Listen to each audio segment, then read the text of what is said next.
হঠাৎ শুনে বাড়ির দরজার মধ্যে আওয়াজ, আল্লাহ করিম, আমারে কিছু ভিক্ষা দেও, আমি 3 দিনের না খাওয়া ক্ষুধার্ত। স্ত্রী ডাক দিয়ে কয়, স্বামী আমার একটু রেস্টে পড়ে যাও, ভিক্ষুকের বিদায় দাও, লোকটা অসহায়। স্বামীর মাথা গরম, জীবনে কেউরে ভিক্ষা দেই না, সময় নাই, যখন তখন মনে চায় দরজায় দাঁড়াইছে, কত বড় বেয়াদব, গালাগালি শুরু করছে। স্ত্রী কয়, স্বামী তুমি যে বাড়ি লেখা দিবা তা না, হালকা পাতলা কিছু দিয়ে দিলেই তো হয়ে যায়, গালি দাও কেন? আমার আব্বা জানের দেখি নাই যে জীবনে কারোরে গালি দিছে এবং কটু কথা বলছে, এবং জীবনে আমার বাবাই কোনো ভিক্ষুকেরে খালি ফিরায় নাই। আমি তার সন্তান, আমার কষ্ট লাগে ভিক্ষুকেরে খালি ফিরাইয়া দিতে। স্বামী বেচারা দুর্ব্যবহার করে, কয়, এই বিবি, মন চাইলে তুই যাইয়া দিয়ে দে, আমার সামনে আর এই বিষয়ে কথা বলবি না। স্ত্রী বলে, আমি তো পর্দাওয়ালা ঘরের নারী, আমি তো বেগানার সামনে যেতে পারি না, জাহান্নামের ভয়। ও স্বামী তুমি যাও। স্বামী বেচারা এতটা রাগ হয়ে গেল, রাগ হইয়া দরজা খুলে ভিক্ষুকেরে এমন ধমক আর গালি, এত বড় বেয়াদব, লজ্জা শরম নাই রে বেহায়া, যখন তখন দরজায় দাঁড়াইছো, চোখের আড়াল হয়ে যাবি 1 সেকেন্ডে যেন আর দেখি না। মাওলার বড় মুসিবত চাপায় দিলে আমার আল্লাহ। কারণ অন্যায় করতে করতে সীমা লঙ্ঘন যখন করবে, গজব আসমান থেকে জমিনে নেমে আসবে মরার আগেই। আল্লাহর বান্দা যখন বকা দিয়া ভিক্ষুকের তাড়াইয়া দিল, তাড়াইয়া দরজাটারে জোরে বাড়ি মেরে আটকাইয়া দিছে। ভিক্ষুকটা রাস্তা দিয়া যায় আর চোখের পানি ছেড়ে কান্না করে, আর আসমানের দিকে তাকায়, কয়, আসমানের মালিক, তুমি আমার এমন গরিব বানাইছো যে মানুষের দ্বারে না গেলে আমার বাচ্চাদের মুখে খানা যায় না। সারাদিন ভিক্ষা করে ঘরের মধ্যে কিছু খানার আয়োজন করি, কিন্তু আল্লাহ, এই দুনিয়া বহু গরিবের কেউ নাই, তুমি এমন গরিব বানাইছো, তবে তোমার কাছে আজকে একটা কলিজায় মানাইতে পারি না, বিচার দিয়া গেলাম। ওই লোকটা টাকাওয়ালা আমারে ভিক্ষা দিবে না বললেই তো হইতো, আমারে এতগুলো গালি কেন দিল, আমি সহ্য করতে পারি না, মইরা যাইতে মনে চায়। আর দুনিয়ায় কেউ আঙ্গ জুলুমের বিচারও করবে না, মালিক তোমার হাতের দ্বারা বিচারটা চাই। গরিবের কান্না কবুল হয়ে গেছে, জাগাত কবুল। চোখের পানির বর্দ আমার মারাত্মক, চোখের পানির বর্দ বড় মারাত্মক। বড় বড় বড় বড়রা কেন এত বিপদে পড়ে, কোন গরিবের জানি কান্দাইছে। চোখের পানির বর্দা জাগায় কবুল হয়ে যায়, আর সে আজিমে মাঝখানে পর্দা থাকে না, এবং কবুল হওয়া মাত্র গজব শুরু হয়ে যায়। আল্লাহর বান্দা কান্না করেছে, ঘরের মধ্যে তুমুল ঝগড়া শুরু হয়েছে। এবার স্ত্রীকে ডাক দিয়া তর্কে তর্কে তর্কে তর্কে, স্বামী বেচারা গরম, ব্যবহারের কোনো আদব নাই, ধমক দিয়া কয়, আমার ঘর থেকে বের হয়ে যাও, আর আমার ঘরে থাকবি না, আমার ভাত তোর জন্য হারাম করে দিলাম, তালাক দিয়ে দিলাম। নিয়ামত আল্লাহ দিছে, লাথি মেরে সেই নিয়ামতের তাড়ায় দিছে। আমার আল্লাহর ওয়াদা, ওয়ালা ইন কাফারতুম ইন্না আযাবি লাশাদীদ, গাদ্দারি করবি, কঠিন শাস্তির মুখে পড়তে হবে। কপাল থেকে নেককারিনী মহিলা তালাক দিয়ে দিল, কপাল খারাপ। আল্লাহর বান্দি চোখের পানি ছেড়ে কান্না শুরু করলেন, কারণ জাতের মাইয়া যারা, জাতের অজাতের না, জাতের যারা মাইয়া, এরা টাকার দিকে তাকায় না, সম্মান আর ইজ্জতের দিকে বড় নজর করে। আমি জাতের মেয়ে, জীবনে কলঙ্ক আসবে কেন, স্বামী খারাপ পাই ভালো পাই, জীবনে আমার স্বামী হবে একজন আর কেউ না। কলঙ্কের বোঝা নিতে চাই না, কে তার কান্না থামাবে? বাধ্য হইয়া আল্লাহর বান্দি কান্না করে করে করে করে বাবার বাড়ি চলে গেল। ও বাবা, আমার কপাল খারাপ, আমার স্বামী আমারে বিদায় করে দিয়েছে। বিয়ার বর হতে আজ পর্যন্ত স্বামীর খেদমতে কোনো ত্রুটি করি নাই, কিন্তু এক গরিব ভিক্ষুকের সুপারিশ করতে গিয়ে আজ আমার তালাকের স্লোগান চলে আসে। বাবাও বড় ভালো সন্তান, কন্যাকে সান্ত্বনা দিয়া কয় ধৈর্য ধারণ কর, কোরআন তেলাওয়াত কর, মালিকের ফয়সালার অপেক্ষায় থাক।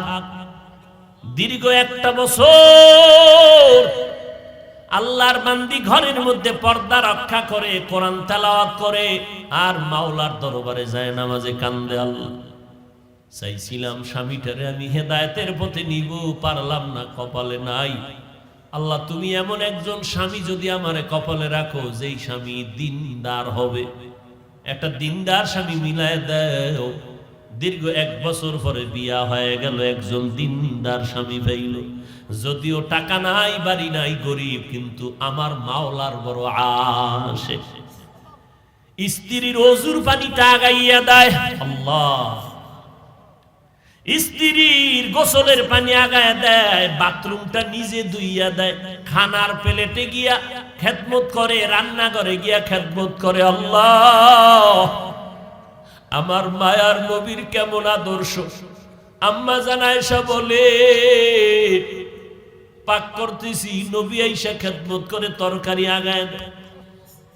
নবী একদিন বাজার থেকে রান্নার মাল কিনা নিজে হাতে কইরা নিয়ে যায়। একজন সাহাবী দৌড়ে কয়, নবী আপনি তো রহমাতুল লিল আলামিন, আপনি কেন নিবেন? ডাক দিয়ে কয়, সাহাবী, দায়িত্ব আমার, আমাকে পালন করার সুযোগ দাও, আমার দায়িত্ব পালন করতে হবে, আমি রহমতের নবী। এরে নবীর উম্মত, স্বামী এখন নামাজের আগে স্ত্রী কয় নামাজ পড়বা, রান্না বাড়ি বন্ধ। এক বেলার নামাজও যেন টাইমের থেকে উল্টা পাল্টা না হয়। নামাজ পড়বা, এরপরে রান্না হলে হলো, না হলে নাই। খাইয়া দেয়া বড় শান্তিতে, মরিচ দিয়ে খাইয়াও বড় কলিজায় শান্ত। এবার আমার মাওলা কিছু আপন বান্দাদেরকেও মহাপরীক্ষায় ফালায়। এবার আল্লাহর পরীক্ষা শুরু হয়ে গেল। একদিনের ঘটনা, হঠাৎ দুপুর বেলা খানা খাইয়া স্বামী আর স্ত্রী রেস্টে যাবে, কথাবার্তা বলতেছে নির্জন ছোট ঘরের মধ্যে। আল্লাহর পরীক্ষা, দরজার সামনে আওয়াজ, একজন ভিক্ষুক ডাক দিছি, আমি ভিক্ষার জন্য আসছি, আমারে একটু ভিক্ষা দাও, আমি বড় ক্ষুধার্ত। আল্লাহর বান্দি চিন্তায় পড়ে গেল, সেই আগের পরীক্ষা না জানি শুরু হয়ে গেছে। আল্লাহর বান্দি এবার স্বামীকে বলবে দূরের কথা, স্বামী লাফ দিয়ে উঠা কয়, বিবি,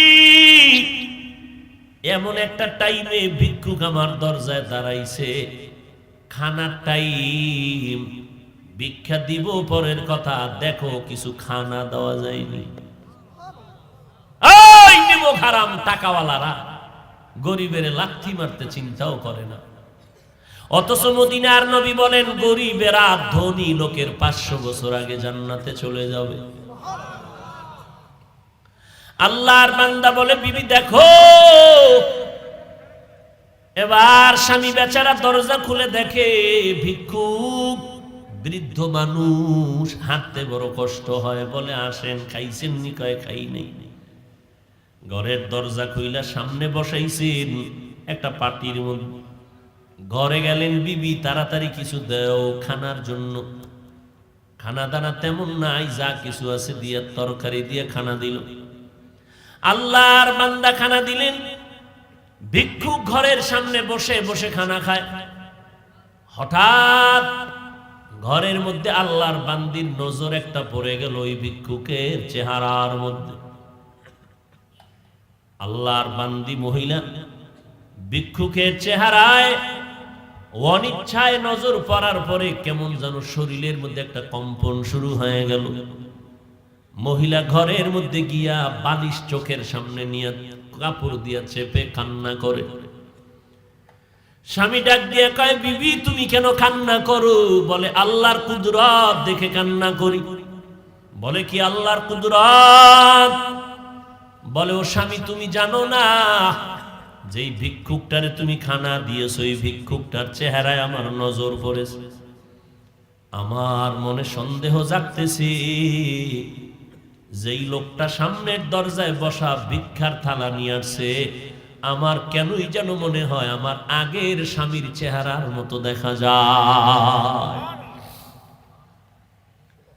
এবার স্বামী বেচারা চোখের পানি ছেড়ে কান্না করে, বিবি গোপন রাখতে চাইছিলাম, বলতে চাইছিলাম না, যেহেতু তুমি ধরেই ফেলেছো শুনে নাও, মাওলা কিন্তু সীমা লঙ্ঘন পছন্দ করেন না। তোমার মতো একটা নেককারিনী বিবি পাইয়া ওই স্বামী তোমার ঠিক আছে, তোমার মতো বিবি পাইয়া শুকর আদায় করে নাই, গাদ্দারি করেছে, জুলুম করেছে। আল্লাহ বেজার হয়েছে। বলো বিবি, তোমার ওই স্বামীর সাথে দূরত্ব কেন হয়েছিল বলে একটা ভিক্ষুকের ভিক্ষাকে কেন্দ্র করিয়া আমার স্বামী গালাগালি করেছে, ভিক্ষা দেয় না, আমার আল্লাহ বেজার, তালাক দিয়েছে। আল্লাহর বান্দা ডেকে বলে, স্বামী বিবি আমার, আমার মাওলা যে কেমন দয়াময় মালিক, আমার আল্লাহ কেমন দয়াময়, কেমন রহমান, আমার আল্লাহ বড় দয়াশীল, আমার আল্লাহর মতো দয়াময় কেউ নাই।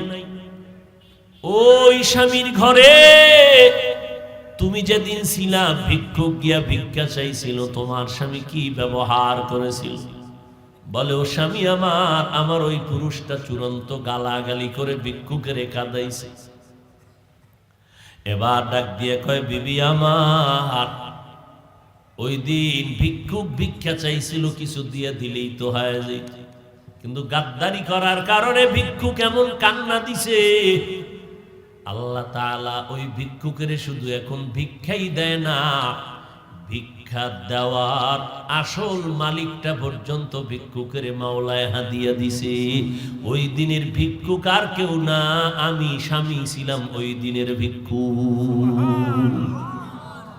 আমি আমার মালিকের কাছে কান্না করার কারণে আজ আমারে আল্লাহ শুধু ভিক্ষাই দেয় নাই, আল্লাহ তাআলা ভিক্ষা দেওয়ার পুঁজি বড় মুক্তার দানা তোমাকে আল্লাহ আমারে হাদিয়া দিয়েছে। শুকরে নেমাত নেমাতাত আফজু কুনাত, কুফরে নেমাত আজকাফত বেরো কুনাত, হামদুলাকা শুকরে লাকায়া জুলমিনান, হাজিরিয়া নাজরি বরহালে মা। এর যুবক, বুড়া হওয়ার আগে যৌবনটারে বড় নেয়ামত মনে করিয়া কদর কর। বয়স হওয়ার আগেই তোর যৌবনটারে গুনাহ করিয়া নষ্ট করিস না রে বাবা। পায়ে হাত রেখে বলি, কয়দিন আর বাঁচবি? এই চিত্রাং নামের মহামারীতে যুবক মরিয়া গেল, গাছ পড়লো ঘরের উপরে, যুবকও মারা গেল, স্ত্রীও মারা গেল, কন্যাও মারা গেল। কয়দিন আর বাঁচবি রে যুবক? আজকে থেকে তওবা কর, আমার আল্লাহ শক্তি দিছে, শক্তিটারে দিনের কাজে লাগাও। আমি বলি না তুমি মাদ্রাসায় আসো, টুপি বড়, পাগড়ি বড়, আমগো মতো হুজুর হয়ে যাও, না, একবারও না। স্কুলে পড়ো আলহামদুলিল্লাহ, কলেজে পড়ো আলহামদুলিল্লাহ, চাকরি করো, ব্যবসা করো আলহামদুলিল্লাহ। তবে আমার মাওলার সাথে এতদিন যে গুনাহ করছো, আমার মাওলার থেকে দূরে সরছো, গাদ্দারি করছো, গুনাহ কইরা কইরা নিয়ামতের ঘুমটাকে নষ্ট করে, চেহারা নষ্ট করে ফেলছো। আজকে থেকে তওবা করে নেও, মা বাবার দোয়া নিয়ে চলবা, 5 বেলার নামাজ ছাড়বা না। তোমার মতো যুবক স্কুল কলেজে পড়ে, 5 বেলার নামাজি অভাব নাই, তুমি কেন পারবা না? তোমার মতো বান্দা কৃষি কাজ করে, নামাজ ছাড়ে না, ড্রাইভারি করে, নামাজ বাদ দেয় না, তুমি কেন পারো না রে বাবা? আল্লাহর ধরাটাকে তুমি স্বাভাবিক মনে করছো, আল্লাহর কোরআনটাকে মিথ্যা মনে করেছো। আমার আল্লাহর ধরা বড় কঠিন, আমার আল্লাহর কথা সত্য, সব কোরআনে বয়ান আছে। কি অন্যায় করলে কি শাস্তি হবে আল্লাহ সব বলে দিয়েছেন। আজকে তুমি বাহাদুরের মতো চলো না, যেদিন সাদা কাপড়ে ডুববা সব বাহাদুরি বন্ধ হয়ে যাবে। অন্ধকার কবরে গেলে ওই সময় বুঝবা অন্যায় করার কেমন স্বাদ। অতএব আল্লাহর কোরআন সত্য মনে করিয়া, নবীর কথা সত্য মনে করে, ওলামায়ে কেরামের কথা সত্য মনে করিয়া আল্লাহর কাছে তওবা করে নাও। মনটাকে বুঝাও রে মন, আমার মতো যুবক জীবনে মাদ্রাসায় পড়ে না, আলিফ বা তাও জানে না, স্কুল কলেজে পড়িয়াও যদি নামাজ পড়ে আমি কেন পারি না? কপাল আমার এত কেন খারাপ?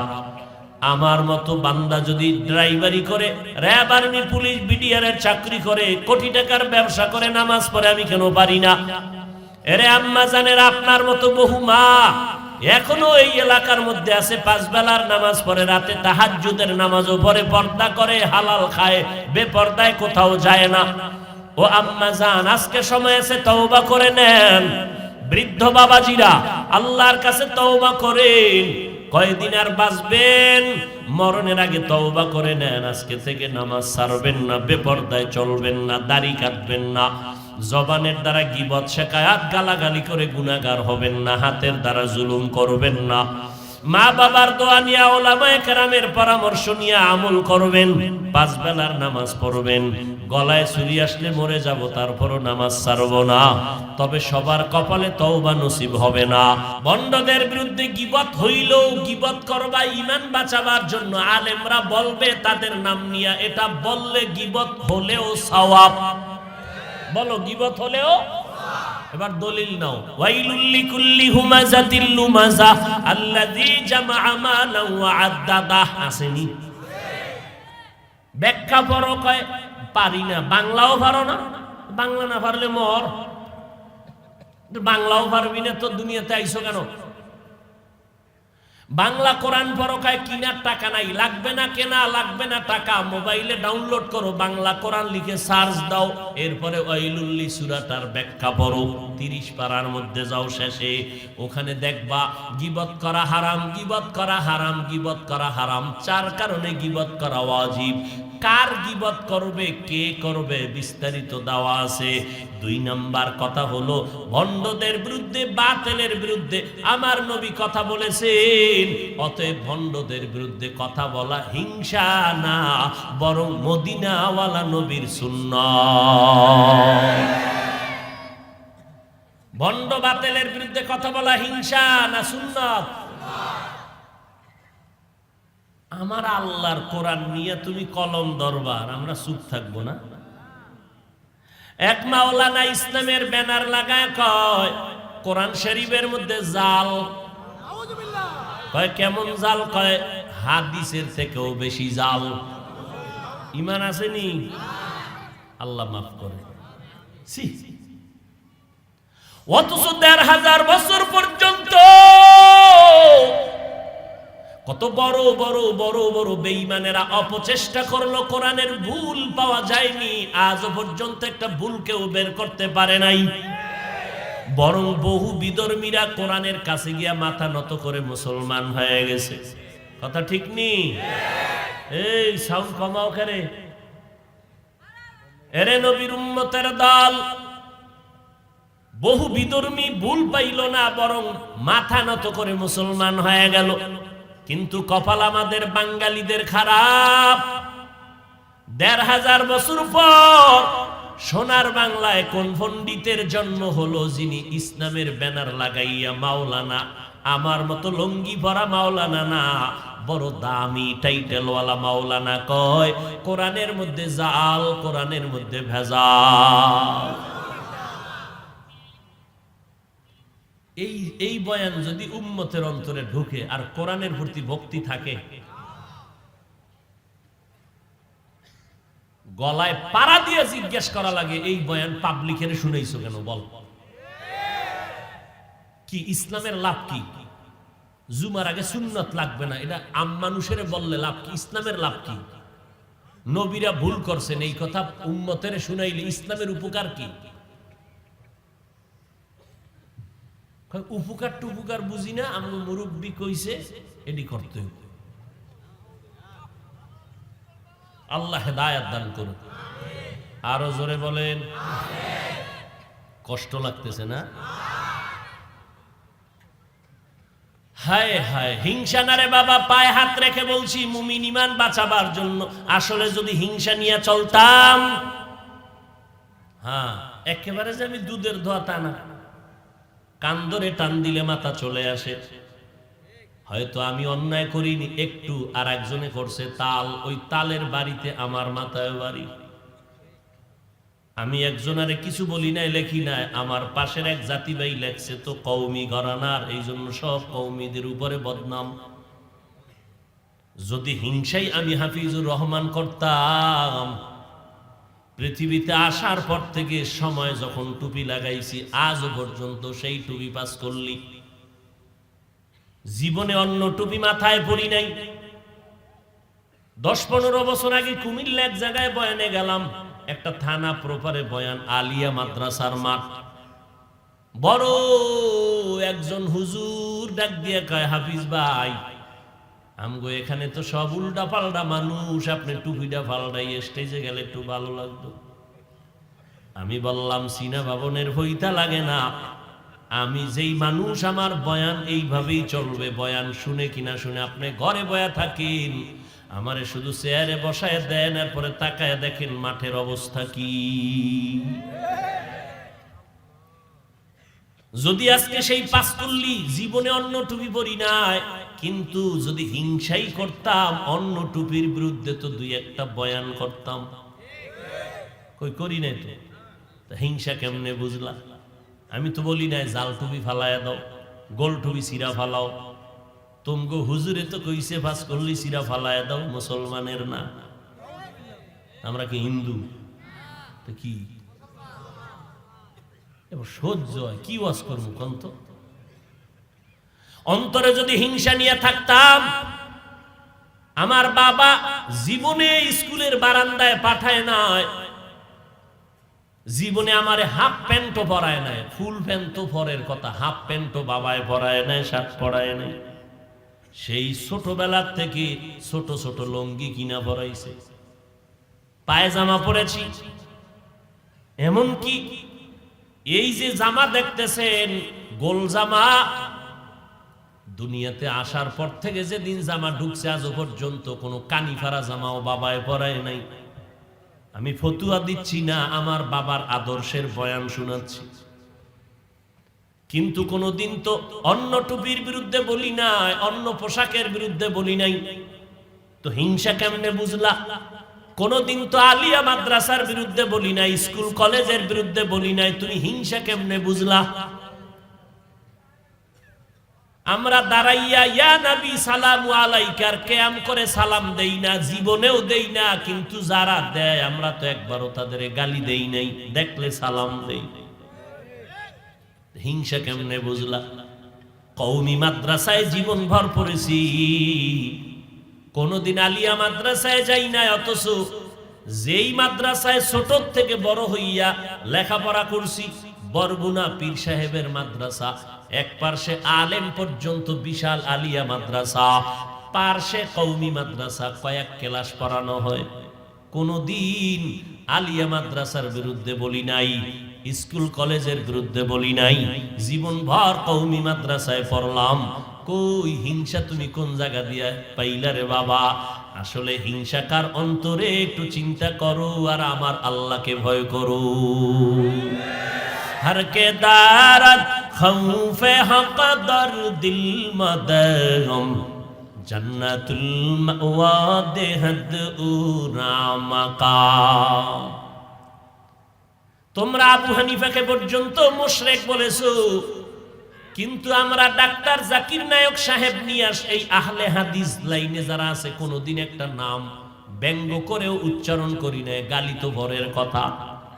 কিন্তু ডাক্তার জাকির সাহেব যখন এক পর্যায়ে মাযহাবের পক্ষে বয়ান দিল, তখন আবার তার ভক্তরা তার বিরুদ্ধে চলে গেল। আমরা কোনোদিন খারাপও বলি নাই, আমরা কোনোদিন অশালীন কথা বলি নাই, এবং এখনো বলি না। কারণ ওই লোকটা খারাপ না, তার চলাফেরার আদর্শ খারাপ হতে পারে, কিন্তু মানুষটা খারাপ বলার কোনো উপায় নাই। মানুষের প্রতি মানুষের মোহাব্বত তৈরি হয় কোথায় বলতে পারবেন? মোহাব্বত ভালোবাসা তৈরি হয় কোথায় বলতে পারবেন? পারবেন না? আমার প্রতি আপনার ভালোবাসা, আপনার প্রতি আমার যে ভালোবাসাটা তৈরি হয় এটা অন্তরে। কোথায়? অন্তর কি দেখা যায়? অন্তর কি ধরা যায়? বলেন তো, অন্তর কন্ট্রোল করেন কে? বলেন। তো জাকির নায়েক সাহেবকে যারা মোহাব্বত করছে টাকার কারণে, ভালোবাসা তৈরি করে দিছেন কে? আমি হিংসা করলে কি লাভ? হিংসা কেন? আবার চাপাবাজি করে বয়ান দেয়, রোগকে ঘৃণা করো, রোগীকে নয়। এর ব্যাখ্যাও জানেন, ওই হুনসে খালি কইতেই আছে। এর ব্যাখ্যা কি? রোগকে ঘৃণা করো, রোগীকে, পাপকে ঘৃণা করো, পাপীকে। এর ব্যাখ্যাটা কি? খবর নাই। অনেকে মনে মনে কয় পাপকে ঘৃণা করো, পাপীকে না মানি, ওর সাথে সালাম নাই কালাম নাই, ওরে দূরে রাখো। হাকিমুল উম্মত, উম্মতের রুহের ডাক্তার আশরাফ আলী থানভী বলেন, পাপকে ঘৃণা করো, পাপীকে না, তার মানে হলো বান্দা তুমি আগে যদি বান্দার কাছে 2 বার যাইতে, এখন ডেলি 5 বার যাও। মোহাব্বত বাড়াও, টাকা দাও, ঔষধ লাগলে দাও, তারে এমন মোহাব্বত দাও যেন তোমার মোহাব্বতের ছোঁয়া পাইয়া রোগ দূরে সইরা যায়। আর আমরা কাছেই যাইতে চাই না, বরং বেশি বেশি কাছে যাও। তোমার রং যখন তার কলিজায় লাগবে তখন তার রোগ মুক্ত হয়ে যাবে। লা ইন শাকারতুম লা আযীদান্নাকুম ওয়া লা ইন কাফারতুম ইন্না আযাবী লাশাদীদ। উদেকা মুনাজাত দিয়ালামুনি। কারো জ্যৈষ্ঠ মাস, কারো সর্বনাশ। কেউ জ্যৈষ্ঠ মাসে আম কাঁঠাল দুধ দিয়ে ভাত খায়, আর কেউ বাথরুমে বয়ে দিন কাটায়। বুঝেননি কিছু? কপাল, কপাল, এটি কপাল। এর নাম কি? কপাল। সব কিছু হয় না, আল্লাহ কপালে লিখতে হবে তো, কপালে থাকতে হবে তো। মাওলায় চাইলে হিরো বান্দা জিরো হয়ে যায়, মাওলায় চাইলে জিরো থেকে হিরো হয়ে যায়। সম্মান দেয়ার মালিক কে? না আপনার আব্বাই, সরকার। সম্মান দেয়ার মালিক আমার আল্লাহ। আল্লাহ যদি কাউরে সম্মান দেয় কোনো যোগ্যতা লাগে না। আমার আল্লাহ পাক গোবরের মধ্যেও পদ্ম ফুল ফুটায় দেয়। আমার আল্লাহকে চিনো না রে গোলাম? নেয়ামতের শুকর আদায় করো। ও পর্দার আড়ালের আম্মা জানেরা, আসেনি? কথা বলে না, কই আছে? ঘুমায়? অঝুনতে আইসেনি এলাকার আম্মা জানেরা? আম্মা জানেরা ও শুনবে কি? রাস্তা বন্ধ কইরা কইরা কইরা কইরা কইরা কইরা বিদেশি বন্ধুদের খেলা দেখতেছে, কলিজা ঠান্ডা করে। বড় বড় হজের সওয়াব। কি ঠিক? হজের সওয়াব।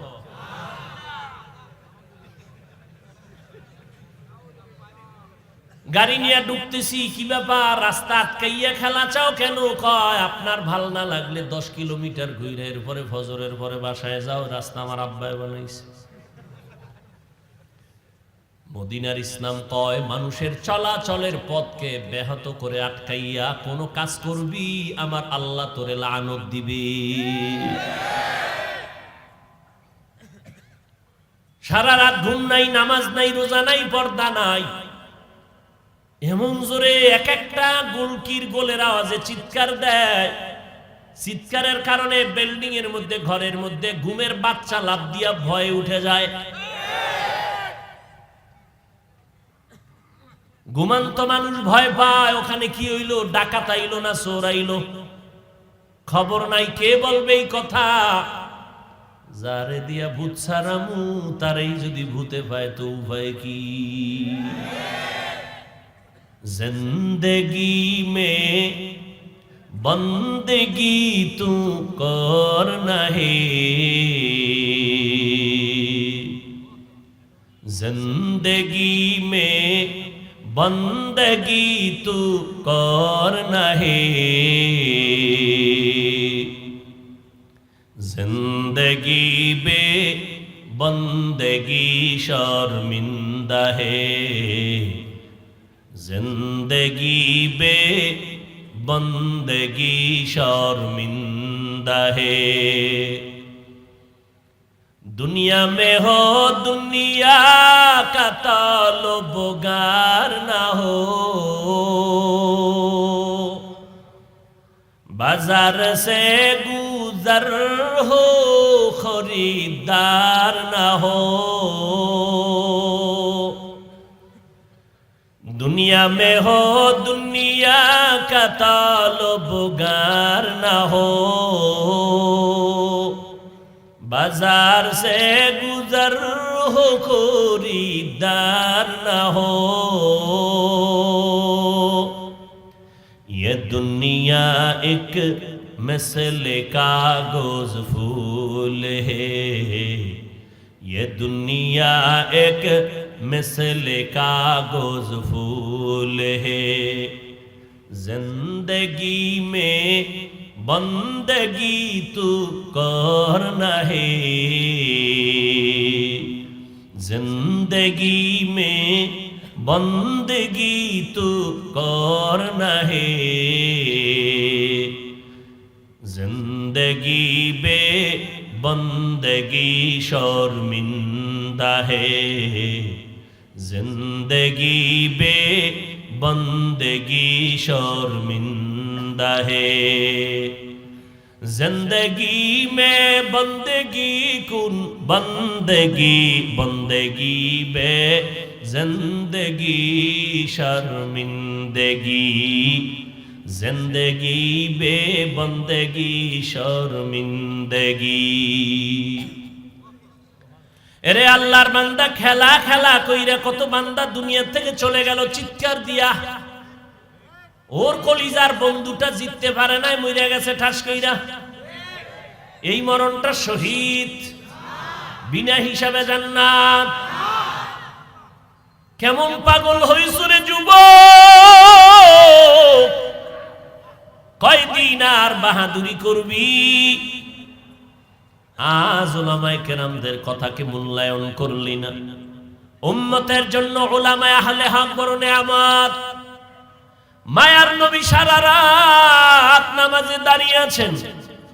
আম্মা জান আয়েশা বলেন, নজর করে দেখি নবীর পা মোবারক গুলো ফুলে গেল। নবী এত ব্যথিত, এত কষ্ট।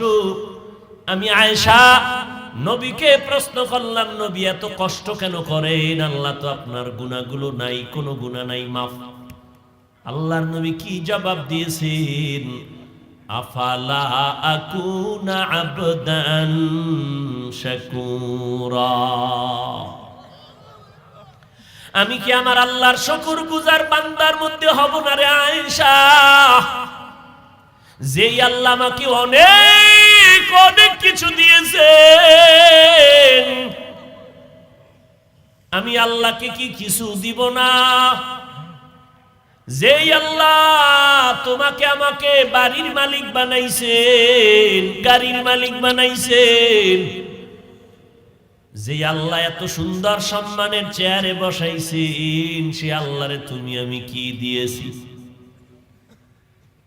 তোমার আমার গুনার খবর যদি জানতো, কেউ সম্মান করত না, সালাম দিত না। আল্লাহ গোপন পর্দা লাগাইয়া দিছেন। আল্লাহ এত সুন্দর কণ্ঠদান করেছেন, যদি হিসাব নেয় বান্দা কি জবাব দিব? এই যুবকেরা সারা রাত মোবাইলের স্ক্রিনে তাকাইয়া, যেই চোখ দুইটা দিয়া তুই গুনার কাজ করো, গুনাহের দর্শন করো, আমার মাওলায় যদি তোরে অন্ধ বানাইতেন, বল কেমনে তুই মোবাইলে গান শুনতি আর দেখতি? সায়েদাবাদ বাস টার্মিনালে যা, কত অন্ধ লাঠি হাতে নিয়া চোখের পানি ছেড়ে গাড়িতে উঠিয়া কয়, ও যাত্রী ভাইরা, তোমরা চট্টগ্রাম যাও, সিলেট যাও, বরিশাল যাও, আমি অন্ধ মানুষ, তোমরা আসমান দেখো, জমিন দেখো, মানুষ দেখো, আমি কিছুই দেখতে পারি না। আমারে আল্লাহ অন্ধ বানাইছে, আমি বুঝি চোখের কত বড় মূল্য। আমারে তোমাদের দয়া হলে একটু যাত্রা পথে আমারে 2-1 টাকা দাও। তোমরা যদি আমারে 2-1 টাকা দাও, আমি এই টাকা নিয়ে সন্ধ্যাবেলা কিছু ডাল চাল নিয়ে ঘরে যাব। আমার ঘরে স্ত্রী আছে, আমার 2টা সন্তান আছে, ওদের পেটে ক্ষুধা, খানা পায় না সারাদিন। আমি তোমাদের টাকা নিয়ে ডাল ভাত দিব আমার বাচ্চাগুলো রে। যখন সন্ধ্যাবেলা ভিক্ষার টাকা নিয়ে কিছু সদয় করে দোকান থেকে ঘরে যাই, আমার বাচ্চা 2টা ঘর থেকে দৌড়াইয়া বের হয়ে আসে। আইসা 2টা বাচ্চা 2 দিক দিয়ে আমাকে আঞ্জা করে ধরে, কয় আব্বু মজা দাও, মজা দাও। আমি অন্ধ মানুষ, 2 পকেট থেকে 2টা চকলেট বের করে আমার সন্তানের হাতে 2টা দিয়ে দেই।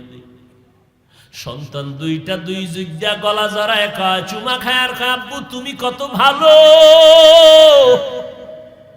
তুমি কত সুন্দর। আমি বাচ্চা 2টোরে কোলে জড়ায় কান্না করি আর বলি, ও মালিক, আমার সন্তানগুলো আমারে দেখে আর বলে আমি নাকি অনেক সুন্দর, কিন্তু আজও পর্যন্ত আমি দেখতে পারলাম না আমার কলিজার সন্তানগুলো কত সুন্দর। তুমি আমারে অন্ধ বানাইছো।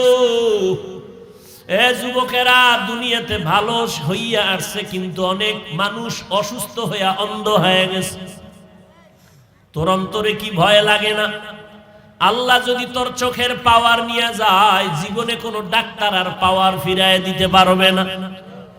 আজকে গুনাহ করতে করতে তোর চেহারাটা আয়নার কাছে নিয়ে দেখ, তোর চেহারার মধ্যে কোনো লাবণ্যতা নাই, কোনো উজ্জ্বলতা নাই। এই পর্দার আড়ালের আম্মা জানেরা, মাওলার নিয়ামতের শুকর আদায় করি ওরে মা। ভালো স্বামী যদি পাও তোমার নিয়ামত। কত মা বিয়ার 10 বছর হলো সন্তান পায় না, কত তাবিজ তদবিরের জন্য দৌড়ায়। এরে আম্মা জান, সন্তান পাইয়া যদি মানুষ বানাইতে না পারেন, কপাল বড় খারাপ। এরে মা, মদিনার নবী আপনাদের কত মর্যাদা দান করেছেন। একটা পুরুষের জন্য নেককারিনী মহিলা বড় নেয়ামত, একজন নারীর জন্য নেককার স্বামী বড় নেয়ামত, মা বাবার জন্য নেককার সন্তান বড় নেয়ামত। দুনিয়াতেও বাদশা, পরকালেও বাদশা। এরে আম্মা জান, আপনারা নবীদের মা, সাহাবায়ে কেরামের মা, আউলিয়ায়ে কেরামের মা, আপনারা খাজা মুঈনুদ্দিনের মা, দুনিয়ার বড় বড় বড় বড় আদর্শ সন্তানের মা। আপনাদের এত দাম। আয়েশা রাদিয়াল্লাহু আনহার মতো নারী, আপনারা খাদিজা রাদিয়াল্লাহু আনহার মতো নারী, আপনারা ফাতেমা রাদিয়াল্লাহু আনহার মতো নারী। ও আম্মা জান, ইমাম গজালি রহমাতুল্লাহি আলাইহি বলেন, সন্তানের জন্য প্রত্যেক ঘরের মা হলো প্রাথমিক শিক্ষিকা। কারণ সন্তান বাবার তুলনায় মাকে ফলো করে চলে বেশি। সন্তান বাবার তুলনায় মায়ের কাছে সময় ব্যয় করে বেশি। এই জন্য বাবার তুলনায় মাকে আদর্শ ঠিক রাখিয়া চলতে হবে। মার আদর্শের কারণে সন্তানগুলো ভালো হয়ে যাবে। এরে আম্মা জান, এখনো সময় আছে, তওবা করে ভালো হবেন। আপনার সন্তানকে আমি বলি না হাফেজে কোরআন বানাবেন, আপনার সন্তানকে বড় আলেম বানাইবেন, এত চাপ দিয়া আমি বলি না। এটা আপনার ইখতিয়ার, বানাইবেন কিনা। কিন্তু আমি অনুরোধ করব রে মা, আপনার সন্তান ডাক্তার হবে, আলহামদুলিল্লাহ, দোয়া করি। আপনার সন্তান ইঞ্জিনিয়ার বানাবেন, আলহামদুলিল্লাহ, দোয়া করি। আপনার সন্তান ডাক্তার হবে, ইঞ্জিনিয়ার হবে, প্রফেসর হবে, আপনি বানাইবেন, আমি দোয়া করি। বানান, তবে বেয়াদবি যেন না হয়। আপনার সন্তানকে ডাক্তার বানাবেন, তবে বেয়াদবি বানাবেন না। ইঞ্জিনিয়ার বানাবেন, তবে বেয়াদব বানাবেন না। আপনার সন্তান ডাক্তারি করবে, সন্তানের ব্যবহারে যেন মানুষ কষ্ট না পায়, সন্তানের কথায় যেন আলেম ওলামার কলিজায় ব্যথা না যায়, সন্তানের ব্যবহারে যেন মা বাবার অন্তরে কষ্ট না যায়। আদর্শ সন্তান বানায় যান। মরিয়া গেল সন্তান কোরআন শিখবে, কোরআন পড়বে, দোয়া করবে। অতএব ডাক্তার পড়তে গেলে কোরআন পড়া যাবে না, এটা হতেই পারে না। ইঞ্জিনিয়ারিং পড়াইতে গেলে যে কোরআন শিখতে পারবে না, এটা হতেই পারে না। 1 ঘন্টা ফজরের নামাজের পরে অথবা ঘুমের আগে এশার নামাজের পর ইমাম সাহেবের কাছে সন্তানের পাঠাইয়া কোরআনটা শিখায় নেন। এটা কত সহজ। এরপরে ডাক্তার হবে আলহামদুলিল্লাহ, ডিসিএসপিআইজি হবে আলহামদুলিল্লাহ, এমপি মন্ত্রী হবে আলহামদুলিল্লাহ। আপনি মরিয়াও যদি যান, সন্তান ডিসির চেয়ারে বসিয়াও কোরআন পড়ে মায়ের জন্য দোয়া করবে। এজন্য আল্লাহর নবী বলেন, আদ-দুনিয়া কুল্লুহা মাতা ওয়া খায়রু মাতা'id দুনিয়া লিমরাতুস সালিহা। দুনিয়ায় যা কিছু আছে সব হলো সম্পদ, আর এই সম্পদের মধ্যে দামি সম্পদ হলো নেককারিনী নারী। এই আম্মা জান, ও এলাকার মুসলমান, যারা 5 বেলার নামাজ পড়নেওয়ালা একটা স্ত্রী ঘরে পাইছেন, সেজদায় পড়ে দোয়া করেন, শুকর আদায় করেন। আপনার মতো ভাগ্যবান পুরুষ এই জমিন। এরে আল্লাহর বান্দারা, কিন্তু কপাল খারাপ, মাওলায় অনেক সময় অনেকের নেয়ামত দেয় পরীক্ষার জন্য। বান্দা পরীক্ষায় নেয়ামত ধরে রাখতে পারে না, বরং পাইয়া আরো গাদ্দারি করে।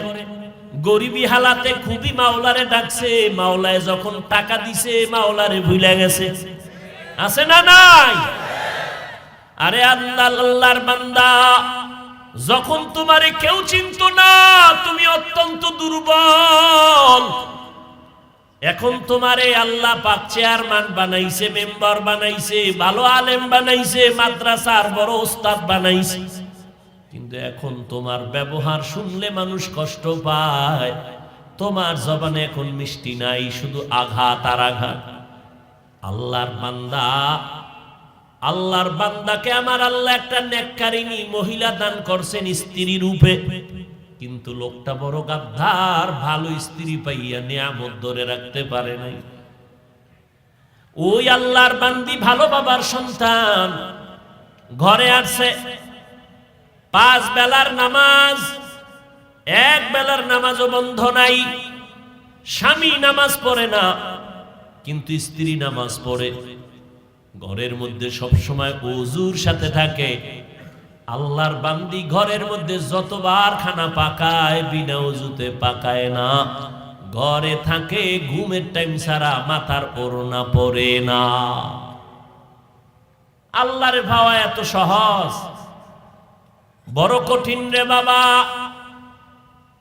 কয়জন আল্লাহর আশিক দাঁড়ায় বলবেন, আমার ঘরের স্ত্রী ওযু ছাড়া রান্না করে না, আমার ঘরের মহিলা মাথার কাপড় কখনো ফালায় না। এত সোজা না রে বাবা। নামাজের দ্বারাই ইবাদতে মজা লাগে না কেন? কয় বেনামাজির পাক খাইছি। মজা পাই না কেন? বেপরদাওয়ালা নারীর পাক খাইছি, ভাল লাগে না। ইমানের পয়েন্ট কমতেছে, ইমানের রুহানিয়ত কমতেছে। ও আল্লাহর বান্দা, নবীজি বলেন, যেই মহিলা ঘরের মধ্যে মাথায় কাপড় রাখে না, ওই ঘরে রিজিকের বরকত থাকে না। তার মানে নামাজ বাদ দিয়ে কাপড় পেছাও। ওই আল্লাহর বান্দি সময় মতো নামাজ পড়ে, ওই স্বামী অকৃতজ্ঞ, আল্লাহর দুশমন। রমজান মাস আসছে, রোজা রাখে না, স্ত্রীর কয় ভাত পাকাইয়া দে। আল্লাহর বান্দি একটা রোজাও ছাড়ে না। সপ্তাহের সোমবার দিন, বৃহস্পতিবার দিন পর্যন্ত বান্দি রোজা রাখে। এই পর্দার আড়ালের মা, মনটা কি চায় না একজন আলেমের মা হয়ে কবরে যাবে? আপনার সন্তান আপনার জানাজার ইমামতি করবে, আপনার সন্তানের পেছনে মানুষ দৌড়াইবে, দোয়ার জন্য লাইনে দাঁড়াবে। এরে আম্মা জান, কয়দিন আর স্বামীর টাকা নিয়ে মার্কেটে বাহাদুরের মতো ঘুরবেন, বেগানার মতো ঘুরবেন? সাদা কাফনের যেদিন প্যাকেট হয়ে যাবেন, ওই দিন টের পাইবেন সন্তান কই গেল, টাকা পয়সা কই গেল। আল্লাহর বান্দি রোজা রাখিয়াও স্বামীর আদেশ, স্বামীরে রান্না করে খাওয়াইতে হবে। আল্লাহর বান্দি স্বামীরে রোজা রাইখা রান্না করে খাওয়ায়, কিন্তু বেয়াদবি করে না, মালিকের কাছে নামাজ পড়ে পড়ে দোয়া করে, আল্লাহ তুমি এমন একজন স্বামী দিছো আমারে, এক বেলার নামাজও পড়ে না, রোজাও রাখেন, কিন্তু স্বামীর পায়ের নিচে আল্লাহ পাক সেজদার হুকুম দিছে, যদি হালাল হইতো তো দেওয়া লাগবে। স্বামীর জন্য তুমি এত মর্যাদা দিলারে মালিক, আমি বেয়াদবি করি না, তুমি হেদায়েতের নূর স্বামীর সিনায় দাও। ও আল্লাহ, আমার স্বামীকে হেদায়েত দাও, আমার স্বামী যেন তোমার গোলাম হইয়া যায়।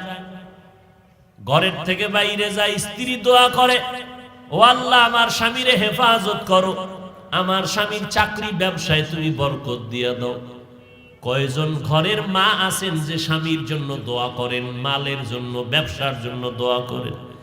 মা উল্টা দিকে চলে, স্বামী কামাই করে, টাকা নিয়ে পার্কে পার্কে দৌড়ায়। আমার আম্মা জানেরা, স্বামীর ঘামের টাকা দিয়ে আম্মা জান গুনার কাজে টাকা খরচ করে। স্বামী তো বেচারা নিজে খাওয়ার জন্য কোন স্বামী কষ্ট করে না, দিন রাত্র গাধার মতো স্বামী বেচারা রাস্তায় দৌড়ায়, রাত্র নাই দিন নাই ঘুম নাই, সব স্ত্রী পরিবার সন্তানের আরামের জন্য করে। কিন্তু আম্মা জানেরা মূল্য দেয় না। স্বামীরে কয়, স্বামী আমার জন্য একটা জিনিস আনবানি, স্বামীর পকেটে একটা টাকাও নাই, তারপরও কয় আসবো, নিয়ে আসবো। জানতে দেয় না যে আমার পকেটে টাকা নাই। বাজারে যাইয়া ঘুরে, আমার বন্ধু কই, আমি কিছু টাকা ধার নেওয়া লাগবে, কারণ আমার স্ত্রীর ওয়াদা দিয়েছি, স্ত্রীর মন রক্ষা করা লাগবে। ও আম্মা জান, তুমি জানো না স্বামী তোমার জন্য কি পরিমাণ ত্যাগ স্বীকার করলো, এত কষ্ট করে। আল্লাহর বান্দা বন্ধুর কাছে টেলিফোন করলো, 1000 টাকা দাও, টাকা নাই। এভাবে কয়েকজনের কাছে ঘুরে ঘুরে অল্প টাকা নিয়ে স্ত্রীর জিনিসটা নিয়ে আসছে, নিয়ে স্ত্রীর হাতে দিছে, স্ত্রী খুশি। স্বামী বেচারা টেনশন, আমি ধার করা টাকা কেমনে দিব, ওয়াদা দেওয়া আছে 5 দিন পরে দেওয়া লাগবে। ঠিক ওয়াদার দিন পাওনা দাঁড়ায়, কয় বন্ধু টাকা দে, কয় ভাই একটা দিন সময় দাও, গালাগালি শুরু করছে। স্ত্রী শুনে কয় কি ব্যাপার, লোকটা গালি দেয় কেন? কয় টাকা ধার আনছি। কেন? কয় আমার একটা কাজে আনছিলাম। তো কয় না, তোমার মন রক্ষা করার জন্য আনছিলাম। এরে আম্মা জান, ওই আল্লাহর বান্দি, এত বড় নামাজি বান্দি, স্বামীর জন্য দোয়া করে, আল্লাহ ব্যবসায় বরকত দাও, কিন্তু অকৃতজ্ঞ বেঈমান একটা নেককারিনী স্ত্রী পাইয়া শুকর আদায় করলো না, কপাল বড় খারাপ। মাওলায় দিছিলেন দয়া কইরা একটা ভালো মহিলা, কিন্তু ধইরা রাখতে পারে নাই নিমক হারামে। আমার নবীকে 13 বছর দেখলো, বয়ান শুনলো, তারপর আবু জাহাল কালেমা পড়ে নাই। এই জমিনে কিছু শক্ত অন্তরওয়ালা থাকবে, কোন বয়ানে তাদের দিলটা নরম হবে না, তওবা করার ভাগ্য হবে না। তবে 2-1 আল্লাহর বান্দা মরণের কথা স্মরণ করিয়া যদি তওবা করে, আল্লাহকে ডেকে ডেকে বলে, হে মালিক, এই ময়দানে আমার মতো গুনাহগার কেউ নাই, গুনার কারণে হাত না পাক, চোখ না পাক, জিহ্বা না পাক, অন্তর না পাক, এই অবস্থায় যদি তওবা না করিয়া কবরে যাই, ওই অন্ধকার কবরে কেউ নাই, কেউ নাই, অন্ধকারের ঘর, মাটির ঘর। আল্লাহ পাকের দরবারে যদি জবাব দিতে না পারি, গ্রেফতারি পরোয়ানা শুরু হয়ে যাবে, ওই কবর জাহান্নামের আগুনে ভরে যাবে। আল্লাহর কাছে তওবা করো, মরিয়া গেলে যাব, হায়াতের মালিক আল্লাহ, ইজ্জতের মালিক আল্লাহ, রিজিকের মালিক আল্লাহ। জীবনে মরলেও আর নামাজ ছাড়ব না, বেপরদায় চলব না, মা বাবার বিরুদ্ধে যাব না, ওলামায়ে কেরামের বিরোধিতা করব না, আহলে হক ওলামাদের পরামর্শ নিয়ে চলব, দেশ ও জাতির বিরুদ্ধে ষড়যন্ত্র করব না। তওবা করার মতো যদি অন্তর তৈরি হয়, মুনাফিকি যদি না থাকে, খাঁটি তওবার অন্তর যাদের অন্তরে আছে, নিয়ত আছে, আল্লাহর মোহাব্বতে 2 হাত আমার আল্লাহকে দেখাইয়া দাও। আল্লাহ তওবা কবুল করে নেন। আয় আল্লাহ, তওবার উপরে মজবুত হইয়া চলার মতো তৌফিক দান করেন, আমিন। আলহামদুলিল্লাহি রাব্বিল আলামিন, والصلاة والسلام على سيد الأنبياء والمرسلين وعلى آله وأصحابه أجمعين يا أرحم الراحمين يا أرحم الراحمين يا أرحم الراحمين رب ارحمهما كما ربياني صغيرا اللهم إنا نعوذ بك من البرص والجنون والجذام وسيء الأسقام ও দয়ার মালিক গুনাহের বোঝা নিয়ে আপনার দরওয়াজায় হাজির হয়েছি দুনিয়ার বাড়িওয়ালাদের দরজা বন্ধ আপনার রহমতের দরজা খোলা ওলামায়ে কেরাম মুরব্বি হাজী সাহেব কত ব্যবসায়ী চাকরিজীবীরা হাত তুলেছেন পর্দার আড়ালের কত মা বোনেরা আমার যুবক ভাই ছাত্র ভাইরা হাত তুলেছেন মেহেরবানি করে আমাদের জিন্দেগীর সব গুনাহগুলো মাফ করে দেন আল্লাহ আয় আল্লাহ আজকের মাহফিল কবুল করে নেন আয়োজনকারী সহযোগিতাকারীদের কবুল করে নেন আল্লাহ আয় আল্লাহ এলাকার ঘরে ঘরে শান্তি দান করেন আল্লাহ মা বোনদের আবেদা পর্দানিশী বানায় দেন সন্তানগুলো নেককার বানায় দেন সারা দুনিয়ার মানুষগুলো মাফ করে দেন মহামারী থেকে মুক্ত করে দেন আল্লাহ বাংলাদেশ শান্তির দেশ বানায় দেন প্রশাসনিকভাবে যারা কাজ করে দিনের খাদেম বানায় দেন সরকার থেকে সকল জনপ্রতিনিধিদেরকে দিনের খাদেম বানায় দেন আয় আল্লাহ ব্যবসা যারা করে চাকরি করে কামাই রুজিতে হালাল ভাবে বরকত বাড়ায় দেন হারাম থেকে হেফাজত করেন আল্লাহ অভাব দূর করেন ঋণ আদায়ের ব্যবস্থা করে দেন আয় আল্লাহ সমস্ত মাদ্রাসাগুলো কবুল করে নেন মসজিদগুলো কবুল করে নেন আয় আল্লাহ সমস্ত শিক্ষা প্রতিষ্ঠান নবীর আদর্শওয়ালা বানায় দেন রব্বুল আলামিন দিলের নেক আশা পূরণ করে দেন আয় আল্লাহ উলামায়ে আহলে হকের বিজয় দান করেন ইসলামের ব্যানারওয়ালা দুশমন থেকে হেফাজত করেন বাতিলের মোকাবেলায় বিজয় করে দেন আয় আল্লাহ মিথ্যা মামলায় জড়িতদের মুক্তির ব্যবস্থা করে দেন আল্লাহ আয় আল্লাহ ইলম হিকমত আমলে বরকত বাড়ায় দেন রিয়া হাসাদ কিবির দূর করে ইখলাস দান করেন চলার পথে ইজ্জতের সাথে হেফাজত করেন আয় আল্লাহ সারা দুনিয়ায় নিরাপদে খেদমতের জন্য কবুল করে নেন আয় আল্লাহ মুখালিফের মুওয়াফিক বানায় দেন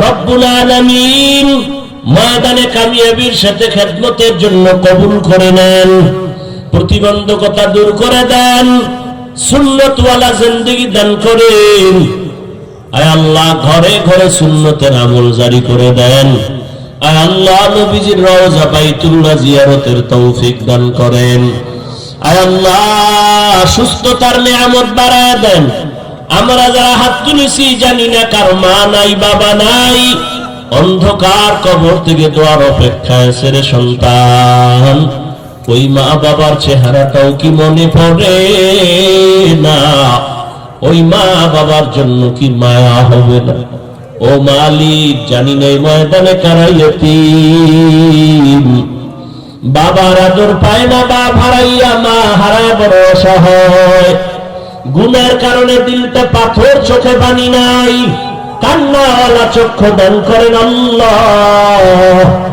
কান্নাওয়ালা চক্ষু দান করেন ও সন্তানেরা যেই মা বাবা জীবন ভর তোমার আমার জন্য কেঁদে কেঁদে দোয়া করলেন